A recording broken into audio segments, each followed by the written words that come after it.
বাংলাদেশ এবং বাংলাদেশের বাইরে যারা আমাদের এই লাইভটি দেখছেন তাদের সকলকে আজকে আন্তরিক এবং মোবারকবাদ জানিয়ে শুরু করছি আমাদের লাইভ প্রোগ্রাম। এই লাইভ প্রোগ্রামের জন্য আমাদের স্পন্সর করছে আতিক রহমান কনসাল্টিং হাউজিং, প্রাচীনতম নগরীতে প্রাচীনতম প্রতিষ্ঠান, বিল্ডিং প্ল্যান এস্টিমেট এবং সয়েল টেস্ট ডিজিটাল সার্ভে কাজগুলো তারা করে থাকে এবং তারা আজকের এই লাইভ প্রোগ্রামটিকে স্পন্সর করছে। আর আমাদের মিডিয়া পার্টনার আতিক ইসলাম ইউটিউবে দেখবেন, যারা ইউটিউব আমাদের এই প্রোগ্রাম ইউটিউবেও দেখানো হয়, তো এখানে আমাদের মিডিয়া পার্টনার হচ্ছে আতিক ইসলাম। তাহলে আমাদের যে লাইভ আমরা কি করছি, ইউটিউব, ফেসবুক, হোয়াটসঅ্যাপ এবং মেসেঞ্জার, অফলাইন এবং অনলাইনে যারা আমাদের এই লাইভটি দেখছেন তাদের সকলকে মোবারকবাদ জানিয়ে আজকে আমি আবার নতুন করে লাইভ, আজকে আমাদের নবম শ্রেণীর তথ্য ও প্রযুক্তির 29 এবং 30 এই দুটা পৃষ্ঠায় আমাদের জন্য কি লেখা আছে আমরা এটা পড়ব। এবং আমাদের কাজ হচ্ছে কি, যারা নবম শ্রেণীতে আছো তারাও দেখবে, দশম শ্রেণীর যারা আছো তাদের জন্য খুব মূল্যবান সময় এটা, তোমরাও দেখবে এবং তোমাদের সময় অত্যন্ত কম। তো আমরা আশা করি যারা আমাদের পেজটিকে ফলো করেনি তারা এখন ফলো করে নিবে এবং আমাদের চ্যানেল আতিক ইসলামকে যারা সাবস্ক্রাইব করেনি তারা সাবস্ক্রাইব করে নিবে।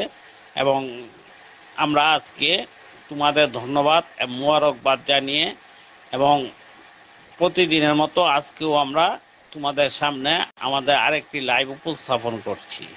দেখি আমাদের আজকে কি কি বিষয়ের উপর আমাদের চলবে সেটা আমরা বলি, সেটা দেখি। আমরা এখন আমার পাঠ্যক্রমে যাচ্ছি।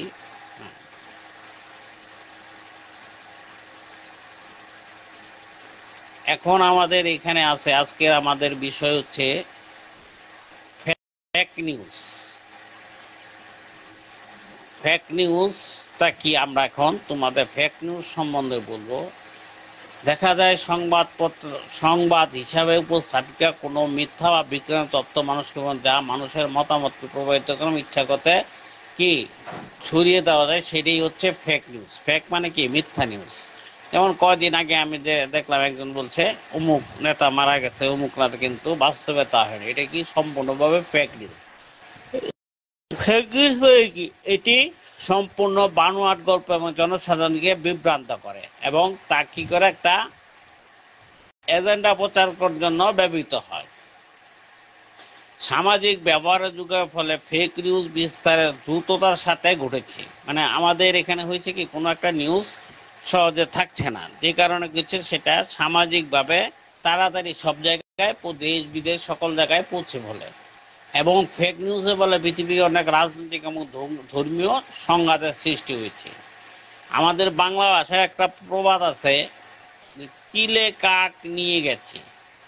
আমরা কি করি, চিলে কাক নিয়ে গেছে এই সংবাদ চিলে বিচ্ছেদ, কিন্তু হাত দিয়ে আমরা কোনো সময় দেখি না যে আমাদের কি আছে, কানটি কি আছে কিনা। তাহলে আমাদের কি একটা হচ্ছে ফেক নিউজ। ফেক মানে কি, মিথ্যা। যে নিউজটা কি করবে, ধর্মীয়, সামাজিক এবং রাজনৈতিক ক্ষেত্রে একটা কি করে, একটা বিশৃঙ্খলার সৃষ্টি করে। এবং সাধারণত কোনো ব্যক্তি বা প্রতিষ্ঠানের যখন নকল বা ছদ্মনাম ধারণ করে বিভিন্ন ধরনের খবর কি করে প্রচার করে এবং বা প্রতিষ্ঠানের নকল গুজব রটিয়ে। বাংলাদেশের তথ্য যোগাযোগ আইন 2006 সালে সার্ভার বুলিং এবং ডিজিটাল প্ল্যাটফর্মে ফেক নিউজ ছড়ানোর জন্য অপরাধ হয়েছে। সর্বোচ্চ কারাদণ্ড হতে পারে সর্বোচ্চ 10 বছর কারা অথবা সর্বোচ্চ 1 কোটি টাকা জরিমানা হতে পারে। সাইবার আক্রমণের দ্রুত শিকারের ফলে আমরা যদি আমরা সাইবার আক্রমণের মোকাবেলা করতে চাইলে নিচের কাজগুলো আমাকে করতে হবে। কাজগুলো কি দেখো তোমরা, এই কাজগুলা হচ্ছে প্রযুক্তি দক্ষ এমন হতে হবে কারো সাহায্য নেওয়া যেতে পারে প্রমাণ সহ www.reb.gov.bd ওয়েবসাইটে কি করতে হবে, ওয়েবসাইটে অভিযোগ পাঠাতে হবে। পিতামাতা বা পরিবারের সদস্যের সাথে কি করতে হবে, শেয়ার করতে হবে। দরকার পড়লে আমরা কি করব, ডিজিটাল ডিভাইস যেটা আমরা ব্যবহার করি সেটা বন্ধ রাখবো। দেখো আমাদের এই যে এই লাইনটা দেখো, আমরা কি করব, সাইবার আক্রমণে যখন আমরা সাইবার আক্রমণের শিকার হলে নিচের কাজগুলো আমরা করব। এই কাজগুলো হচ্ছে তোমার দেখো, প্রথম হচ্ছে যত দ্রুত সম্ভব হেল্পলাইন 109 ইমার্জেন্সি সার্ভিস কি 999 অথবা আইসিসি হেল্পলাইনে আমাদের কি যোগাযোগ করতে হবে। প্রযুক্তি এমন দক্ষ হতে হবে যাতে কারো সাহায্য নেওয়া যেতে পারে। প্রমাণ সহ www.reb.gov.bd ওয়েবসাইটে অভিযোগ পাঠাতে পারি। পিতামাতা পরিবারের সাথে শেয়ার করতে, ডিজিটাল ডিভাইস বন্ধ রাখতে। বাংলাদেশ টেলিযোগাযোগ কমিশন সংক্ষেপে বিটিআরসি বরাবর কি আমরা অভিযোগ করব। বাংলাদেশ কিছে বাংলাদেশ টেলি বিটিআরসিতে আমরা অভিযোগ এবং বিষয়টি অপরিচিত কারের সাথে উন্মুক্ত শেয়ার করবো। নিকটস্থ থানা বা ডায়েরি ভোক্তা অধিকার চর্চা করতে হবে। অপরাধের প্রমাণগুলো সংরক্ষণ করতে হবে। এখন আমরা ফেক নিউজ, এই প্রশ্ন আসতে পারে তোমাদের এখানে যে আমরা প্রমাণ সহ কোথায় অভিযোগ করতে পারি। প্রমাণ সহ আমরা www.reb.gov.bd ওয়েবসাইটে করতে পারি এবং বাংলাদেশ টেলিযোগাযোগ নিয়ন্ত্রণ কমিশনার বিআরটিসি বরাবর অভিযোগ করতে পারি। বিষয়টি কি করব, অপরিচিত সাথে আমরা কি করব, শেয়ার করব না। দরকার পড়লে নিকটস্থ থানায় আমরা কি করব, নিকটস্থ থানায় অভিযোগ করব। ভোক্তা অধিকার এবং অপরাধ প্রমাণগুলো সংরক্ষণ করতে আমাদের হবে। তাহলে এখানে আমরা কি করব, যে জিনিসগুলো করব, এই সাইডে আমাদেরকে প্রশ্ন আসতে পারে আমরা কোথায় ইমার্জেন্সি কল করব। সেই ক্ষেত্রে আমরা ইমার্জেন্সি কল হেল্পলাইন আমাদের মনে রাখতে হবে, যত দ্রুত হেল্পলাইন। প্রশ্ন আসে হেল্পলাইনের নাম্বার কত, 109। ন্যাশনাল ইমার্জেন্সি সার্ভিসে কি হতে হবে, 999। তো আমাদের কি প্রমাণ সহ কোথায় ওয়েবসাইট পাঠাতে হবে, www.reb.gov.bd গভর্নমেন্টের অভিযোগে আমাদেরকে কি করতে হবে, অভিযোগ পাঠাতে হবে। এখন আসো তোমরা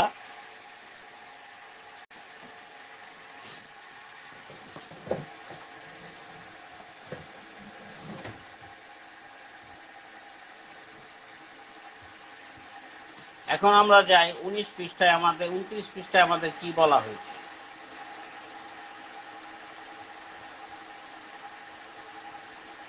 আমরা এই ধরনের ঘটনার শিকার হলে নিজেদের মধ্যে না রেখে এমনকি আমরা কি করব, নিকটস্থ থানা এটা জানাবো, যত দ্রুত সম্ভব আমার বাবা মাকে জানাবো। আমরা এখন সাধারণত জিডি করে থাকি এবং ডায়েরি করে। এই ক্ষেত্রে ইন্টারনেট ব্রাউজারের ক্ষেত্রে HPTS www.bdpolice.com লিখে সার্চ করতে পারি। আইন শৃঙ্খলা রক্ষাকারী বাহিনীর ইউনিট যেমন rapid action battalion force RAB, counter tourism CTU, অপরাধ তদন্ত বিভাগ CID এবং মেট্রোপলিটন সকল ইউনিটের কি করে আমাদের কি করতে হবে ইত্যাদি প্লে স্টোর থেকে আমরা এদের কি অ্যাপস ডাউনলোড করে নিব এবং মোবাইলে রেখে বিপদের সময় অপরাধ দমন কাজে আমরা ব্যবহার করব। সাইবার জগতে কেউ দুর্ঘটনা হলে নিকটস্থ থানা বা জিডির কপি এবং নিচের তথ্যগুলো হ্যালো সিটি অথবা counter tourism report to RAB অ্যাপ্লিকেশনে পাঠাতে হবে। অথবা জিডির কপি সহ নিকটস্থ থানায় সাইবার ক্রাইম হেল্পে কি করতে হবে, আমাদের যেতে হবে। এটা হচ্ছে আমাদের। এখন আমরা আছি ইন্টারনেট ব্যবহারের নিরাপত্তা।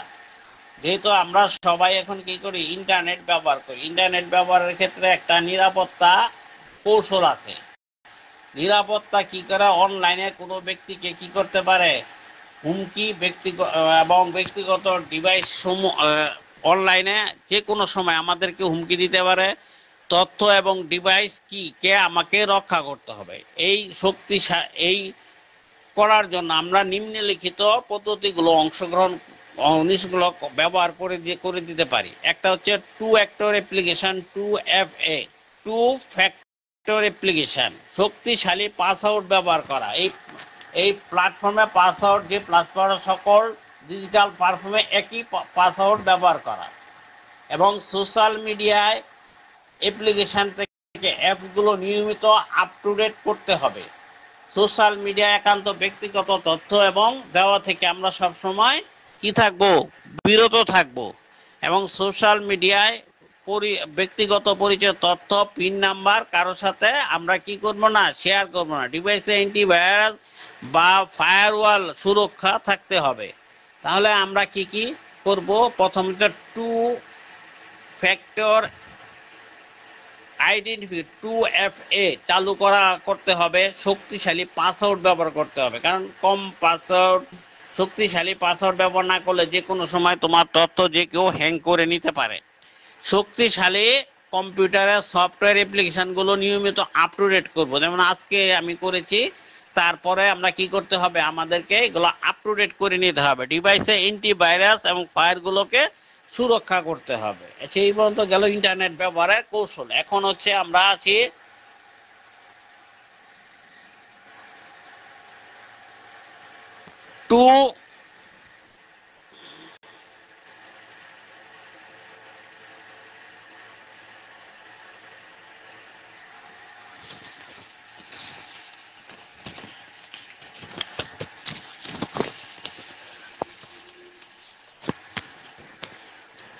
Two factor identification. Two factor অর্থ হচ্ছে যখন আমরা ইমেল, সোশ্যাল মিডিয়া বা অনলাইন অ্যাকাউন্টের প্রবেশের জন্য আইডি পাসওয়ার্ড দিই, তখন ওটিপি নামে আমাদের মেইলে একটা মেল আসে। যে কোনো জায়গায় আমরা যখন ব্যবহার করতে যাই, যেমন বিকাশ, নগদ, তারপরে যেমন আমাদের যখন ব্যাংকে যখনই করি তখন কি করি, একটা নাম্বার আছে ওটিপি। এই যে তোমরা দেখো ওটিপি, ওটিপিতে কি করা হয়, ওটিপি নাম্বার দেওয়া হয়। ওটিপি নাম্বার কারোর সাথে শেয়ার করা এবং সীমিত সময়ের জন্য পাঠানো। ওটিপি একবার ওটিপি ব্যবহার করলে তার মেয়াদ কি, পরবর্তীতে আর ব্যবহার করা যায় না। এই জন্য কি করতে হবে, এই টু ফ্যাক্টর আইডেন্টিফিকেশন চালু। সাইবার অপরাধের পক্ষে অ্যাকাউন্ট হ্যাক করা খুব কঠিন। বর্তমান সময় সোশ্যাল মিডিয়াতে কি হচ্ছে, একটি বিষয় আমরা খুব লক্ষ্য করছি, আমাদের বিভিন্ন প্রয়োজন ও বিবেচনায় কি করা হয়, সোশ্যাল মিডিয়া ব্যবহার করে। তবে আমাদের সতর্ক হতে হবে যে আমাদের কোনগুলো শেয়ার করব, কোনগুলো শেয়ার করব না, এগুলো বিষয়ে আমাদের সতর্ক থাকতে। হ্যাকাররা আমাদের সোশ্যাল মিডিয়াতে কি করে, হ্যাকাররা আমাদের সোশ্যাল মিডিয়ায় আমাদেরকে বিভ্রান্তি করে এবং আমাদের অর্থ সম্পদ হারায় নিয়ে যায় এবং অর্থ সম্পদ গোপনে চুরি করে নিয়ে যায় এবং হাতিয়ে নেয়। এই ব্যাপারে আমরা সবসময় সচেতন থাকবো এবং বিভিন্ন কন্টেন্টের সূত্র সোশ্যাল ইঞ্জিনিয়ারের মাধ্যমে কোনো প্রতারণার মাধ্যমে আমরা আমাদের অর্থ হাতিয়ে নিতে পারি। আমাদের সবসময় সতর্ক থাকতে হবে।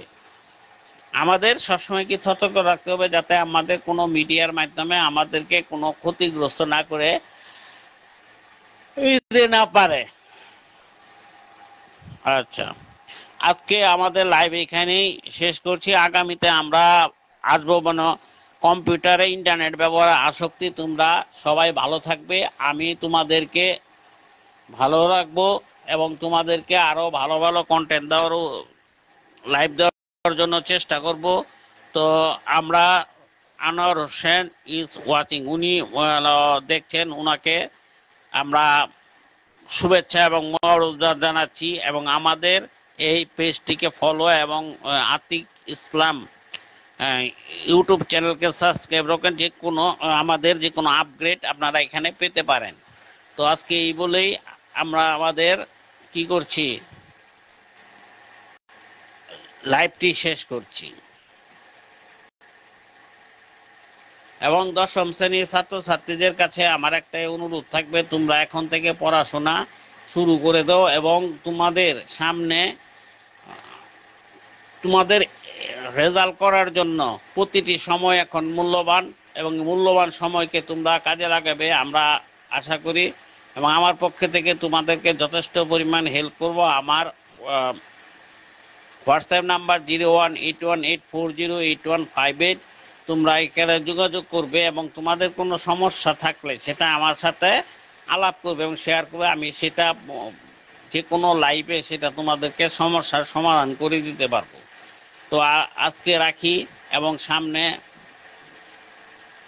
আমরাও ভালো থাকবো, তুমিও ভালো থাকবে। আরেকটি কথা, পরিবেশের বন্ধু, গাছ বেশি করে গাছ লাগান, পরিবেশ বাঁচান। এবং আরেকটা কাজ হচ্ছে যে আমরা কি করব, বেশি বেশি সবজি চাষ করব, বাজার উপর চাপ কমাবো।